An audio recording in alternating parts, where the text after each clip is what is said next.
अस्सलामुअलैकुम my YouTube family. Tasty dhaba में खुश आमदीद। उम्मीद करती हूँ कि आप सब ठीक ठाक होंगे। अल्लाह पाक हम सबको बरकतों वाले रिज़्क़ से नवाज़े, आमीन सुम्मा आमीन। बकरा ईद में हर घर में चपली कबाब तो बनते ही हैं, लेकिन अक्सर ऐसा होता है कि चपली कबाब टूट जाते हैं, बिखर जाते हैं या फिर चिपकने वाला उसका ना जो मटीरियल्स है वो बन के तैयार होता है। लेकिन आज मैं आप लोगों को 1 किलो कीमे के साथ परफेक्ट जो है चपली कबाब की रेसिपी बताऊंगी। आपके कबाब ना ही टूटेंगे और ना ही बिखरेंगे और बहुत ही ज़बरदस्त जायके वाले जो है ना खुशबूदार से वो बन के तैयार होंगे। बस आप लोगों ने मेरी रेसिपी के एक एक स्टेप को फॉलो करना है ताकि आप लोग ये मज़ेदार से चपली कबाब अपने घर में बनाकर तो इंजॉय कर सकें। सबसे पहले हम इसके लिए एक ज़बरदस्त सा मसाला तैयार करेंगे। यहाँ मैंने ले लिया है 2 टेबल स्पून सूखा धनिया, 1 टेबल स्पून मैं यहाँ पर ले लूँगी ज़ीरे का और 2 टीस्पून मैं यहाँ पे ले लूँगी अनारदाना। अनारदाना मैंने यहाँ पे धो के ड्राई करके रखा हुआ है, तो वो अब मैं इसके अंदर शामिल कर दूँगी। अब आपने इस मसाले को दरदरा सा पीस लेना है। आपने इसको बिल्कुल भी पाउडर फॉर्म में नहीं लेके आना, क्योंकि जो क्रंच है ना इसका वो इस अनारदाने वाले मसाले से ही आएगा। तो इसको दरदरा सा पीस के ये देखिए माशाल्लाह मैंने तैयार कर लिया है। इसको मैं एक बर्तन में निकाल लूँगी और इस मसाले को अब मैं एक साइड पे रख दूँगी। इसे किस स्टेज पे यूज़ करना है ये मैं आपको आगे चल कर बताऊँगी। दूसरी तरफ यहाँ पे मैंने ले लिए हैं 3 अदद टमाटर।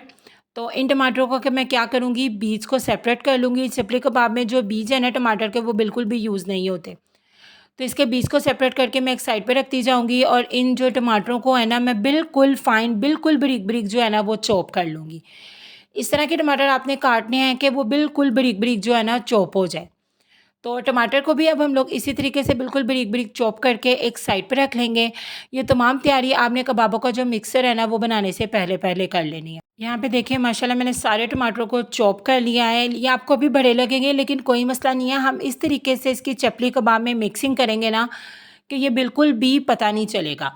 तो अब दूसरी तरफ मैंने यहाँ पे 3 से 4 हरी मिर्चों को भी बारीक बारीक चॉप करके रखा हुआ है। तो ये टमाटर और हरी मिर्ची हमारी बिल्कुल तैयार है, इन्हें एक साइड पे रख देंगे। यहाँ मैंने 3 मीडियम साइज़ के प्याज ले लिए हैं, इन्हें रफली सा कटिंग करके हम कर लेंगे चॉप। अगर तो आपके पास चॉपर मशीन है तो आपने उसके अंदर इसे चॉप कर लेना है, लेकिन अगर आपके पास नहीं है तो आपने इसे कद्दूकश कर लेना है।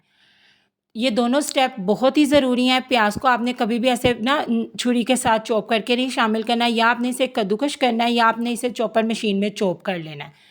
तो मेरे पास यहाँ पे चॉपर है, मैं उसके अंदर इसको चॉप कर लूँगी। यहाँ पे देखिए मैंने इसे चॉप कर लिया है। तो अब आपने क्या करना है, इसका जो है ना वो पानी निचोड़ लेना है। इस तरीके से आपने इसे चॉप कर लेना है और इसका जो पानी निचोड़ना है ये स्टेप बेहद ज़रूरी है, क्योंकि अगर आप इसमें पानी छोड़ दोगे ना तो आपके जो कबाब हैं वो टूट जाएंगे। और ये जो पानी निकल कर आएगा इसे आप किसी भी हेयर रेमेडी में यूज़ कर सकते हो, इसे आपने ज़ाया बिल्कुल नहीं करना। तो इसी तरह मैं सारा का सारा जो प्याज है ना उसका पानी निचोड़ लूँगी और इस पानी को मैं यूज़ कर लूँगी अपनी किसी और हेयर रेमेडी के लिए। यहाँ पे मैंने सारे के सारे प्याज का पानी जो है वो निचोड़ लिया है। ये एक बहुत ही हार्ड स्टेप है। अब हमारा प्याज भी रेडी है, तो अब हम चलते हैं अपने कीमे की तरफ। 1 किलोग्राम मैं यहाँ पर ले रही हूँ कीमा। कीमा मैंने ना मशीन से अच्छे तरीके से 2 मरतबा निकलवा लिया था ताकि ये बहुत ही ज़्यादा बारीक हो जाए। इस तरह के टेक्सचर का आपको कीमा चाहिए और गोश्त धो के आपने कीमा करवाना है ताकि बाद में आपको ना कीमे को निचोड़ना ना पड़े। जितना अच्छा तरीके से कीमे से पानी निकला होगा ना उतने अच्छे जो आपके कबाब है ना चपली कबाब वो बन के तैयार होंगे। तो इसमें पानी बिल्कुल भी नहीं होना चाहिए। तो अब हम इसके अंदर चीज़ें शामिल करेंगे। सबसे पहले जो इसके अंदर हमने प्याज चॉप करके रखी हुई है वो सारी की सारी शामिल कर देंगे। इसके साथ ही मैं इसके अंदर शामिल कर दूँगी जो हमने टमाटर चॉप करके रखे हुए हैं वो सारे के सारे इसके अंदर शामिल कर देंगे।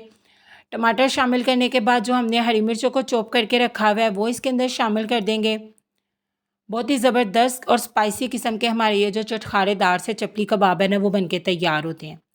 हरी मिर्चें शामिल करने के बाद अब हम इसमें कुछ स्पाइसेस शामिल करेंगे। तो स्पाइसेस यहाँ पे मैं शामिल करूँगी। सबसे पहले 1 टेबलस्पून लहसुन अदरक का पेस्ट शामिल कर दूँगी। 1 टीस्पून भर के इसके अंदर शामिल करूँगी नमक का। नमक आप अपने टेस्ट के अकॉर्डिंग जो है वो कम ज़्यादा कर सकते हैं। 1.5 टेबलस्पून मैं इधर शामिल करूँगी चिली फ्लेक्स का, क्योंकि यहाँ पे मैं पिसी हुई लाल मिर्च का इस्तेमाल नहीं करूँगी। तो चिली फ्लेक्स आपने 1.5 टेबलस्पून भर के जो है ना इसके अंदर वो शामिल कर देने हैं। हाफ़ टी स्पून मैं यहाँ पे शामिल करूँगी हल्दी का। इसके साथ ही मैं इसके अंदर शामिल करूँगी हाफ़ टी स्पून पिसा हुआ गरम मसाला और हाफ़ टी स्पून मैं यहाँ पे शामिल करूँगी कुटी हुई काली मिर्च का। पिसी हुई नहीं है ये काली मिर्च, कुटी हुई है जिसे मैंने अभी अभी कूटा है। और यहाँ पे अब हम इसके अंदर वो सारा का सारा मसाला शामिल कर देंगे जो हमने सूखे धनिए का, ज़ीरे का और अनारदाने का बनाकर रखा हुआ था। इन सब चीज़ों को शामिल करने के बाद इसे एक मरतबा अच्छे तरीके से मिक्स करेंगे। अभी हमने इसमें बाइंडिंग के लिए कोई भी जो चीज़ है ना वो शामिल नहीं की। और जब तक मैं इसे यहाँ पे मिक्स कर रही हूँ, अगर अभी तक आप लोगों ने मेरे चैनल को सब्सक्राइब नहीं किया तो अभी जाके मेरे चैनल को सब्सक्राइब कर दें। वीडियो अच्छी लगे तो इसे लाइक, शेयर और कमेंट करना तो आपने बिल्कुल नहीं भूलना। और बेल आइकन को भी ज़रूर प्रेस किया करें ताकि आगे आने वाली वीडियोस आप लोगों को सबसे पहले देखने को मिले। अब हम इसमें बाइंडिंग के लिए कुछ चीज़ें शामिल करेंगे, तो उससे पहले हम इसे ना एक खुले बर्तन में निकाल लेंगे ताकि हमें इसे अच्छे तरीके से मिक्स करना जो है ना वो आसान हो जाए। एक अदद अंडा शामिल करेंगे और सबसे बेस्ट जो चीज़ इसमें बाइंडिंग के लिए जाती है वो है मकई का आटा। मकई का आटा आपने इसके अंदर शामिल करना है, लेकिन इन केस अगर आपके पास मकई का आटा नहीं है तो आपने भी मेरी तरह फिर इसके अंदर शामिल करना है गंदम का आटा। 1 किलोग्राम कीमे में मैं शामिल कर रही हूँ तकरीबन 3 से 4 टेबलस्पून भर के गंदम का आटा। और अब ये दोनों चीज़ें शामिल करने के बाद आपने अच्छे तरीके से इसको, जिस तरीके से आटा नहीं गूँथते उस तरीके से इसकी मिक्सिंग करनी है। मसल मसल के हाथों से आपने इसकी मिक्सिंग करनी है। जितना अच्छा आप लोग इसे इस स्टेज पे गूँथ लोगे ना, तकरीबन 2 से 3 मिनट तक आपने इसकी मिक्सिंग करनी है मसल मसल के आटे की तरह। तो आपके जो चपली कबाब है उतने ही ज़्यादा जो मज़े के हैं ना वो बन के तैयार होंगे। 3 से 4 मिनट मैंने इसे अच्छे तरीके से गूँध लिया है। और अब लास्ट में मैं इसके अंदर शामिल करूँगी थोड़े से हरे धनिए के पत्ते। और ये शामिल करने के बाद अब मैं इसको निकाल के रख दूँगी एक बाउल के अंदर। अगर आपके पास टाइम है तो आपने इसे मिक्सिंग करके ना आपने इसको रेस्ट देना है तकरीबन 2 से 3 घंटे तो लाज़मी। और अगर आपके पास टाइम नहीं है तो आपने कम से कम आधा 1 घंटा तो इसे लाज़मन रेस्ट देना है। अब मैं इसे मिक्स करके फ्रिज पे रख दूँगी क्योंकि गर्मी का मौसम है। तो फ्रिज में रखने के बाद तकरीबन मैंने इसे पौने घंटे का रेस्ट दिया है। तो ये देखिए माशाल्लाह बहुत ही अच्छे तरीके से हमारा जो मिक्सर है वो रेडी हो चुका है। और इसमें कलर कॉम्बिनेशन देखिए कितना ज़्यादा कमाल का आ रहा है। अब इसके कबाब बनाने शुरू करेंगे। हाथों को ऑयल के साथ ग्रीस कर लेंगे। और चूँकि चपली कबाब है तो उसके लिए अच्छी खासी जो अमाउंट है ना वो एक कबाब बनाने के लिए यूज़ होती है। तो आपने क्या करना है, इसको अपनी हथेली के ऊपर अच्छे तरीके से चपटा कर लेना है। ऑयल से ग्रीस करना, अपने हाथों को बिल्कुल नहीं भूलना। तो इस तरीके से आपने पूरी हथेली जितने जो इसका एक चपली कबाब है ना वो बनाकर तैयार कर लेना है। बहुत ही कमाल की और जल्दी से ये कबाब बन के तैयार हो जाते हैं। बस जो इसकी मिक्सिंग है ना वो आपने ध्यान से करनी है। इस तरीके से मैं अब कबाब बनाती जाऊंगी और साथ के साथ दूसरी तरफ मैंने जो क्या किया है, ऑयल को गर्म होने के लिए रख दिया है।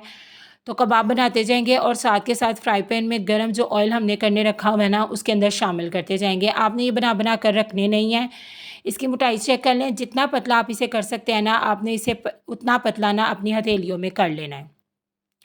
ऑयल देखिए यहाँ पे हमारा अच्छे तरीके से गर्म हो चुका है। अब इसकी बिल्कुल लो फ्लेम करके तो मैं इस तरीके से अपने जो कबाब है ना वो शामिल करती जाऊँगी। जितने आपके फ्राई पैन में जगह है उतने आपने कबाब शामिल करने हैं। मैं इस टाइम सिर्फ 2 कर रही हूँ और इसके बाद मैं एक चम्मच की हेल्प से ना इसके ऊपर ये जो गरम गरम ऑयल है ना वो डालूँगी। तकरीबन आधे 1 मिनट के बाद आप लोगों ने चम्मच की हेल्प से इसके ऊपर इस तरीके से गरम गरम ऑयल डालना है। बहुत ही मज़े का फ्लेवर आएगा इन कबाबों का। और जैसे एक साइड पे बहुत ही प्यारा सा कलर आ जाएगा तो आप लोगों ने इसकी साइड को जो है ना वो बदल देना है। मीडियम आंच पे ना आपने इन कबाबों को फ्राई कर लेना है। तो बहुत ही प्यारा सा गोल्डन कलर आने तक के लिए हम इन्हें फ्राई कर लेंगे। दोनों साइड्स पे जब प्यारा सा कलर आ जाएगा ना तब तक आपने इन्हें फ्राई कर लेना है।